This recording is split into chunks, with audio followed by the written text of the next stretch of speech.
வயலோ வயலோ வயலோ செழிக்க வாழ்வு தந்தானே, வயலோ வாழ்வு தந்தானே.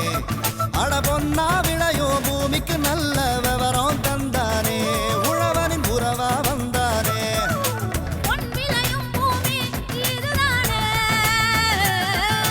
வயலோ வயலோ வயலோ செழிக்க வாழ்வு தந்தானே, வயலோ வாழ்வு தந்தானே. அட பொன்னா விளையோ பூமிக்கு நல்ல விவரம் தந்தானே, உழவனின் உறவா வந்தானே. தந்தன தந்தன தர தந்தானே, மண்வள பொங்கிட துணை வந்தானே. தந்தன தந்தன தர தந்தானே, மண்வள பொங்கிட துணை வந்தானே. மாத்தி யோசிச்சேங்க. வேளாண்மையில் இனிவரும் காலங்களில் வேளாண்மையோடு உப தொழில்களை மேற்கொண்டால்தான் பொருளாதார ரீதியாக வேளாண் உற்பத்தியாளர்களுக்கு உதவியாக இருக்கும் என்ற நோக்கத்தோடு அரசு வேளாண்மை உற்பத்தியாளர்களை ஒருங்கிணைந்த பண்ணை அமைப்பதை ஊக்குவித்து வருகிறது. அதன் அடிப்படையில் தமிழ்நாடு வேளாண்மை பல்கலைக்கழகத்தின் காட்டுப்பாக்கம் வேளாண்மை அறிவியல் நிலையம் காஞ்சிபுரம் மாவட்ட வேளாண் பெருமக்களுக்கு சிறப்பான முறையில் பணியாற்றி வருகின்றது. இந்நிலையத்தின் மூலம் பயன்பெற்ற பண்ணையாளர் காட்டாங்குளத்தூர் வேளாண்மையாளர் எஸ் ராஜேந்திரபாபு அவர்களை சந்தித்த போது,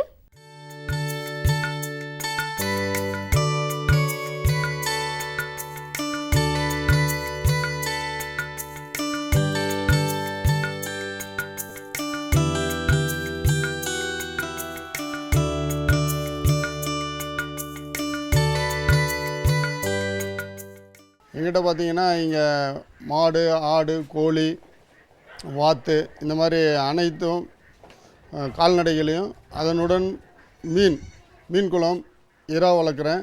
அதுக்கப்புறம் பார்த்திங்கன்னா நெல் பயிர், காய்கறி, மாட்டுக்கு தேவையான புல்கள் கோ4, கோ3, வேலி மசால் இந்த மாதிரியான ஒரு புல் தீவனத்தை மாட்டுக்கு, ஆடுகளுக்கும் கால்நடைகளுக்கும் நான் உற்பத்தி பண்ணி கொடுக்குறேன். இப்போ நான் நெல் பயிர் வச்சேன்னா இயற்கை விவசாய முறையில் வைக்கிற நெல்லை நான் அரிசி ஆக்கி தான் மக்களுக்கு கொடுக்குறேன். அதனால் எனக்கு வந்துட்டு ஒரு லாபகரமாக இருக்குது. அதே மாதிரி இந்த கால்நடைகள் ஒருங்கிணைந்த பண்ணையை பற்றி இந்த காட்டுப்பாக்கம் கேவிகே, காஞ்சிபுரம் மாவட்டத்தில் இருக்கிற காட்டுப்பாக்கம் கேவிகேயில் தான் எனக்கு வந்து பயிற்சி கொடுத்தாங்க. அந்த பயிற்சி மூலிமா நான் எடுத்துகிட்டு அதனுடைய பயனை வந்து இப்போ அனுபவிச்சுட்டு வரேன். எங்கிட்ட பார்த்தீங்கன்னா ஒரு 10 மாடு இருக்குங்க. அந்த மாட்டினுடைய சாணம் இதெல்லாம் வந்து என்னுடைய இயற்கை விவசாயத்துக்கு பயன்படுது. அதே போல் ஆடு ஒரு 100-150 ஆடு வச்சுருந்தேங்க. நான் வந்து தமிழ்நாடு கால்நடை பல்கலைக்கழகத்துக்கும் எனக்கும் ஒரு ஒப்பந்தம் போட்டு அந்த ஒப்பந்தம் மூலியமாக நான் ஆடுகளை வந்து விவசாயிகளுக்கு கொடுத்துட்டு இருக்கிறேங்க. ஸோ ஒரு 6 மாதம் 8 மாதம் குட்டிகளாக வந்து நான் விவசாயிகளுக்கு வளர்க்குறதுக்கோ இல்லை மற்ற வீட்டு உபயோகத்துக்காகவும் நான் கறிக்காகவும் கொடுத்துட்டு இருக்கிறேங்க. இதுவரையில் வந்து நான் ஒரு 150-160 ஆடு விற்பனை பண்ணியிருக்கேங்க. அதே மாதிரி பார்த்திங்கன்னா என்கிட்ட வாத்து இருக்குங்க. வாத்து வந்து ஒரு 200 வாத்து இருக்குங்க. அதன் மூலிமா முட்டை கிடைக்கிது.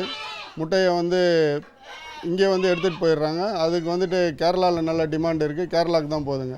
அதே மாதிரி ஒருங்கிணைந்த பண்ணையில் நாட்டுக்கோழி, அசில், இந்த மாதிரி கடக்கநாத், கருஞ்சிதை இந்த மாதிரி கோழியெல்லாம் நான் கொஞ்சம் வளர்த்துட்டு இருக்கிறேங்க. அதன் மூலிமா எனக்கு கொஞ்சம் வருமானம் கிடைக்குதுங்க. முக்கியமாக பார்த்தீங்கன்னா மீன் குளம் எங்கிட்ட வந்து ஒரு 3 மீன் குளம் இருக்குதுங்க. 1 ஏக்கரில் 1, 3/4 ஏக்கரில் 1, 1/2 ஏக்கரில் 1 இருக்குதுங்க. 1/2 ஏக்கரில் எடுத்து இப்போ கடைசியாக எடுத்த குளம். அதில் வந்து இந்த வெனாமேன்ற ஒரு இறாவை வந்து விட போகிறேன். இந்த வெயிலுக்காக அதை நிப்பாட்டி வச்சுருக்குங்க. மற்றபடி வந்துட்டு மீன் குளத்தில் வந்துட்டு சீபாஸ், கடல் கொடுவாய், நன்னீர் மீன், கட்லா, ரோகு, மிர்கால், புல்கண்டை இந்த மாதிரி மீனை வந்து ஒரு 6 மாதம் 7 மாதம் கேப்பில் வந்து பிடிச்சி கிலோ 80 ரூபாலேருந்து 100 ரூபா வரைக்கும் அதை கொடுத்துட்டு இருக்கிறேங்க. இதுக்கான பயிற்சியை நான் கேவிகேயில் தான் எடுத்தேன். இங்கே வந்துட்டு இயற்கை விவசாயம் பண்ணுறேன்னு சொன்னேன். இயற்கை விவசாயத்துலேயும் நான் பாரம்பரியமான பயிர்களை தான் தேர்ந்தெடுத்து பயிர் பண்ணுவேங்க.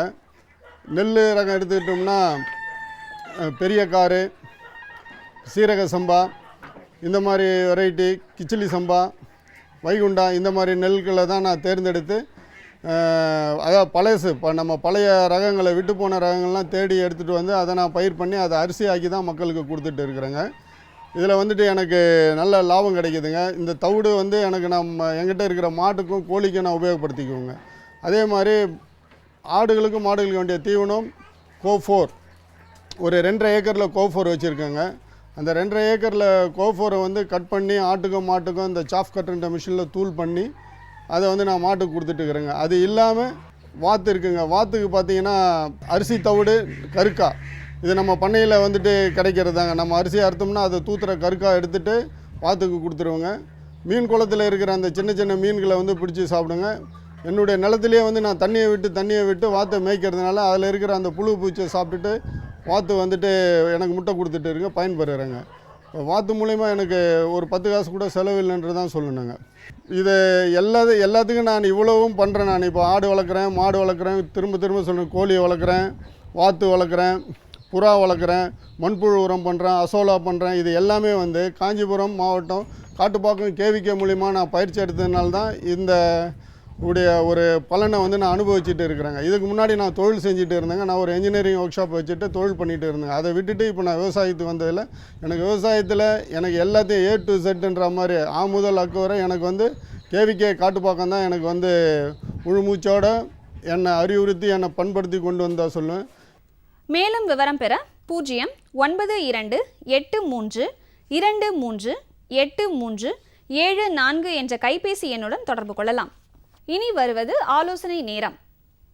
இன்றைய ஆலோசனை நேரத்தில் வன மகோத்சவம் வாரம், தொழிற்சாலை சார்ந்த வேளாண் காடுகள் குறித்து விவரிக்கின்றார் தமிழ்நாடு வேளாண்மை பல்கலைக்கழகத்தின் வன மர வளர்ப்பு கல்லூரி மற்றும் ஆராய்ச்சி நிலையத்தின் பேராசிரியர் மற்றும் தலைவர் முனைவர் KT பார்த்திபன் அவர்கள்.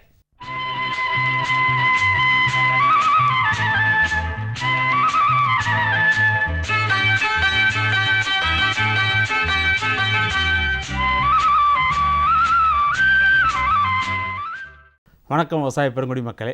இன்றைக்கு இந்த வன மகோத்சவ வாரத்தில் இன்றைக்கி நம்ம பார்க்க போகிறது தொழிற்சாலை சார்ந்த வேளாண் காடுகள். என்னடா தொழிற்சாலை ஒன்று இருக்குது, வேளாண் காடுகள் ஒன்று ரெண்டும் சொல்கிறாரு, இது ரெண்டுக்கு என்ன சம்மந்தம்? இன்றைக்கு மனிதனுடைய பயன்பாட்டை எடுத்துக்கிட்டிங்கன்னா நீங்கள் டெய்லி என்னென்ன யூஸ் பண்ணுறீங்களோ இதெல்லாம் மரம் நேரடியாகவோ மறைமுகமாகவோ மரம் இல்லாமல் இருக்கவே இருக்காது. சின்ன உதாரணம் பார்த்திங்கன்னா நீங்கள் பேப்பர், எல்லாருமே பேப்பர் எழுதாத ஆளுகளே இல்லை, பேப்பர் பயன்படுத்தாத ஆளுகளே இல்லை. பணமாக இருக்கலாம், நோட்டாக இருக்கலாம், காகிதமாக இருக்கலாம், நியூஸ் பேப்பராக இருக்கலாம். இது எல்லாமே வனம் மற்றும் வனம் சார்ந்த பொருட்கள் தான் கிடைக்குது. இது ஏன்? அதனால தான் இந்த பேப்பர் தொழிற்சாலை வந்து ஒரு பெரிய தொழிற்சாலை இந்தியாவில். பேப்பர் மட்டும் கிடையாது, தடிமரம், டிம்பர் இண்டஸ்ட்ரீஸ்ன்னு சொல்லுவாங்க, காகித இண்டஸ்ட்ரி, தீக்குச்சி மரம், நம்ம அன்பாடம் பயன்படுத்திய தீக்குச்சி மரம், அப்புறம் பிளைவுட் இண்டஸ்ட்ரி. இன்றைக்கி பிளைவுட் இல்லாத கட்டடங்களே கிடையாது. குறிப்பாக பலமாடி கட்டடங்கள் வந்த பிறகு எல்லாமே பிளைவுட் பயன்பாட்டில் தான் இருக்குது. இந்த தொழிற்சாலை தொழில் சார்ந்த நிறுவனங்கள் இது எல்லாமே மரம் சார்ந்த தொழில் நிறுவனங்கள். அதனால தான் எந்த தொழில் நிறுவனம் மரங்களை பயன்படுத்துகிறதோ அதெல்லாம் வந்து மரம் சார்ந்த தொழில் நிறுவனங்கள். இந்த மரம் சார்ந்த தொழில் நிறுவனங்கள் சுதந்திர இந்தியாவுக்கு அப்புறம் அவங்களுக்கு தேவையான மூலப்பொருட்கள்லாம் பார்த்திங்கன்னா வனங்களிலிருந்து தான் பெறப்பட்டு வந்தது. ஆனால் இந்த வனங்கள்லேருந்து மரங்கள் அழிக்கப்பட்டதுனால வனங்களின் பரப்பளவு குறைஞ்சிது. வனங்களின் பரப்பளவு குறைஞ்சதுனால என்னாகும்? அதை சார்ந்துள்ள அத்தனை தொழில்களுமே பாதிக்கப்பட்டது. இதனால் என்ன பண்ணிட்டாங்கன்னா 1988 இந்திய வனக்கொள்கை உருவானது. அந்த வனக்கொள்கையில் என்ன சொன்னாங்கன்னா, அதாவது மரம் சார்ந்த தொழில் நிறுவனங்கள் தங்களுக்கு தேவையான மூலப்பொருட்களை தாங்களே உருவாக்கி கொள்ள வேண்டும். அப்படி இல்லாத பட்சத்தில் அவர்கள் விவசாயிகளிடமோ இல்லாத மற்ற ஸ்டேக் ஹோல்டர்ஸ் அவர்களிடம் சென்று தங்களுக்கு தேவையான மூலப்பொருட்களை அவர்கள் ஒத்துழைப்புடன் வளர்த்து தங்களுக்கு தேவையான மூலப்பொருட்களை வளர்த்து கொள்ள வேண்டும். இதுதான் சாராம்சம். ஆனால் இது நடந்ததா என்னென்னா, ஏறக்குறைய கடந்த ஒரு 20-30 ஆண்டுகளாக இது பெரிய லெவலில் தாக்கத்தை ஏற்படுத்தவில்லை. ஆனால் கடந்த 10 ஆண்டுகள் குறிப்பாக இந்த தொழிற்சாலை சார்ந்த வேளாண்கள் இந்தியா முழுவதும் குறிப்பாக தமிழகத்தில் வந்து பெரிய மாற்றத்தை ஏற்படுத்தியுள்ளது. இதுக்கு என்னென்னா, குறிப்பாக ஃபார் எக்ஸாம்பிள் ஒரு உதாரணமாக எடுத்து சொன்னீங்கன்னா பேப்பர் தொழிற்சாலை எடுத்துக்கொள்ளலாம். இந்தியாவில் ஏறக்குறைய 700-750 பேப்பர் மில்லுக்கு மேலே இருக்குது. இதில் 30% 40-35% பேப்பர் மில் வந்து மரங்களை மட்டுமே நம்பி உள்ளது. மற்ற பேப்பர்லாம் வந்து வேஸ்ட் பேப்பர்லேருந்து எடுப்பாங்க. இவர்களுக்கு தேவையான மரத்தின் அளவு பார்த்திங்கன்னா ஆண்டுக்கு ஏறக்குறைய 5 மில்லியன் டன்ஸ் இருக்கும். ஆனால் நம்முடைய உற்பத்தின்னு பார்த்திங்கன்னா 2.5 3 மில்லியன் டன் தான். அதே மாதிரி நம்ம மற்ற தொழில் நிறுவனங்கள், தடிமரம் தொழிற்சாலை ஆகட்டும், பிளைவுட் தொழிற்சாலை ஆகட்டும், வினீர் தொழிற்சாலை ஆகட்டும், இதுக்கெல்லாம் சேர்ந்து பார்த்திங்கன்னா அதாவது குறுகிய கால மரப்பயிர்கள் சொல்லுவாங்க. அதனுடைய தேவை மட்டும் 2020 சொல்கிறாங்க ஏறக்குறைய 80 மில்லியன் மீட்டர் கியூப் மரம் வேணுன்றாங்க. அதேபோல் லாங் ரொட்டேஷன் கிராப், தேக்கு, தோதகத்தி, சால், இந்த மாதிரி மரங்களுடைய தேவை பார்த்திங்கன்னா ஏறக்குறைய 2020 ஆண்டுகளில் 60 மில்லியன் மீட்டர் கியூப்ன்றாங்க. ஆனால் நம்மளுடைய உற்பத்தி திறன் எவ்வளோ இருக்குன்னா இதில் 50% கம்மியாக தான் இருக்குது. ஏறக்குறைய 44% 50% மரங்கள் வந்து நமக்கு தேவைப்படுது. இது வெளிநாடுகள் வந்து இறக்குமதி செய்யப்படுது. சில மரங்கள் வந்து மாற்று மரப்பயிர்களையும் உற்பத்தி பண்ணுறாங்க. இதெல்லாம் இந்த தேவைக்கும் நம்ம டிமாண்ட் அண்ட் சப்ளை இதுக்குள்ளே இடைவெளி அதிகமானதுனால இந்த தொழிற்சாலை சார்ந்த வேளாண்கள் என்ற திட்டத்தை குறிப்பாக தமிழ்நாடு வேளாண்மை பல்கலைக்கழகம் தமிழகத்தில் அறிமுகப்படுத்தி இதை பல்வேறு தொழில் நிறுவனங்களுடன் நல்ல முறையாக செயல்பட்டுக்கிறது. இதில் என்னென்னா பல்கலைக்கழகம் நல்ல தொழில்நுட்பத்தை கொடுக்கும், மரம் வளர்ப்புக்கும் தொழில்நுட்பத்தை கொடுக்கும். தொழில் நிறுவனங்கள் என்ன பண்ணணும்னா இந்த மரத்திற்கு சரியான சந்தை விலை கொடுக்கணும்.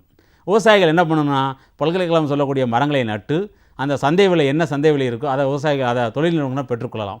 4வதாக வங்கிகள், குறிப்பாக வங்கிகளும் இன்சூரன்ஸ் கம்பெனிஸ் விவசாயிகளுக்கு தேவையான கடன் உதவி ஆகட்டும் அல்லது மரப்பயிருக்கு தேவையான மர காப்பீட்டு திட்டமாகட்டும், இதெல்லாம் இந்த 4 பேரும் சேர்ந்து இந்த தொழிற்சாலை சார்ந்த வேளாண் காடுகள் திட்டத்தில் வந்து தமிழகத்தில் அறிமுகப்படுத்தியிருக்கோம். இது ஏன்னா இப்போ குறிப்பாக வந்து பேப்பர் மரங்கள் அப்படின்னு பார்த்தீங்கன்னா சவுக்கு மரம், தைல மரம், இதில் வீரிய ரகங்கள்லாம் கொண்டு வந்திருக்கும். டிம்பர் இண்டஸ்ட்ரீஸ்னு பார்த்தீங்கன்னா குறிப்பாக தடி மரங்கள், நம்ம முதல்லலாம் பார்த்தீங்கன்னா தேக்கு மட்டும்தான் யூஸ் பண்ணிகிட்ருப்போம். இன்றைக்கி தேக்கு, வேங்கை, வாகை, குமிழ் தேக்கு, இது மாதிரி பல்வேறு வகையான மரங்கள் வர ஆரம்பிச்சிருச்சு. அதே போல் பிளைவுட் இண்டஸ்ட்ரீஸ், ஒரு காலத்தில் பிளைவுட் இண்டஸ்ட்ரினா வெளிநாடுகள்லேருந்து கொண்டு வரப்பட்ட டிப்டிரோகார்பஸ், டீரோகார்பஸ் இந்த மாதிரி மரங்கள் தான் பயன்படுத்தப்பட்டது.